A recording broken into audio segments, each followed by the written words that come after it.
Hi friends, तो चलिए start करते हैं आज के वीडियो को, जहाँ पे हम पढ़ेंगे ज्योग्राफी के बारे में। ज्योग्राफी जो वर्ड है दो ग्रीक वर्ड से मिलके बना है, जिसका मतलब है जियो और ग्राफोस, जिसका मतलब है पृथ्वी का वर्ण। जहाँ पे हम पृथ्वी के वर्णन के सारी चीज़ों के बारे में पढ़ेंगे।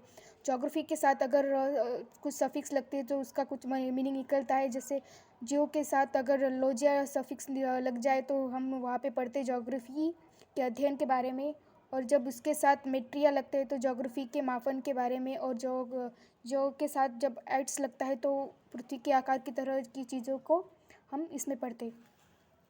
तो जो ज्योग्राफी जो फर्स्ट वर्ड जो जिसने यूज़ किया है तो वो थे यूरोस्थेनीज, जिनको फादर ऑफ ज्योग्राफी कहा जाता है। और बट कुछ विद्वानों का कहना है कि हिकेटिस जो है वो भी फादर ऑफ ज्योग्राफी है, जिनकी बुक का नाम था गैस पीरियड्स, जहाँ पे उन्होंने स्थल को सागरों से घिरा हुआ कहा था। और उन्होंने ही दो महादेशों के बारे में बताया था, जिसका नाम है यूरोप और एशिया। और आधुनिक जो फादर ऑफ ज्योग्राफी है वो एलेक्जेंडर ऑन हम्बोल्ट, जिनकी बुक का नाम था कॉस्मोस। और जो हम्बोल्ट है उन्होंने समताप रेखा के बारे में बताया था, और उनको ही समताप रेखा का जनक कहा जाता है। समताप रेखा हम उन्हें कहते हैं जो बिल्कुल ही काल्पनिक रेखा होती है और समुद्र तल के अकॉर्डिंग समान टेम्परेचर वाले प्लेस को जो है जोड़ती है, उनको हम समताप रेखाएँ कहते हैं। आधुनिक भूविज्ञान के फादर जो है वो है जेम्स हटन। आधुनिक भूविज्ञान को हम जियोलॉजी कहते हैं, मतलब आधुनिक जियोलॉजी की जो फादर है वो है हेम्स हटन। तो हम पढ़ते हैं अभी पृथ्वी के विकास के बारे में। तो विकास जो है वो एकदम डायरेक्ट नहीं हुआ था, वो थोड़ी थोड़े टाइम पीरियड के साथ जो है बदलता गया। तो हम देख सकते हैं कि जो 1920s के बाद जो है पृथ्वी के और जो भी है उसके बारे में हम पढ़ना एकदम अलग रूप से पढ़ना स्टार्ट कर दिए थे। तो हिपोक्रेटिस जो है उन्होंने कहा था मानव पर इन्वायरमेंट का जो प्रभाव है उसके बारे में बताया था।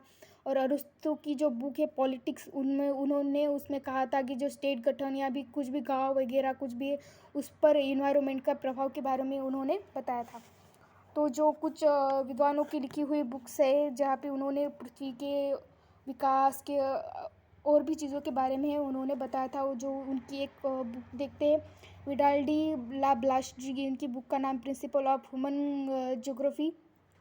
तो यहाँ पे उन्होंने कहा था समाज डेवलपमेंट पर जो है इन्वायरमेंट का प्रभाव, कि समाज किस तरह से डेवलपमेंट हुआ और उन पर कैसे इन्वायरमेंट का प्रभाव पड़ा था। और जो है इसके बाद की बुक है फ्रेडरिक रेडजेल की बुक का नाम है एंथ्रोपोलॉजी ज्योग्राफी, जहाँ पर उन्होंने लोगों पर फिजिकल ज्योग्राफी का प्रभाव के बारे में बताया था। उसके बाद की बुक है ज्योग्राफी का जिस बुक के लेखक है स्ट्रोबो अल्बरूनी, की बुक का नाम है किताबुल हिंद, मतलब भारत का इतिहास। और द ज्योग्राफी नाम की बुक है जो टॉलमी ने लिखी है।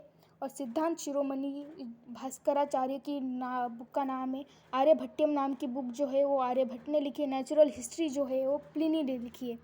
उसके बाद देखते हैं कि टॉलमी जो है उन्होंने फर्स्ट टाइम वर्ल्ड मैप पे हमारे भारत को शो किया था। और जो हम वर्ल्ड मैप के बारे में पढ़ ही रहे तो वर्ल्ड मैप को जो है सबसे पहले मापक के अकॉर्डिंग जो वर्ल्ड मैप बनाया था वो बनाया था एनेक्सिमेंडर। Thanks for watching.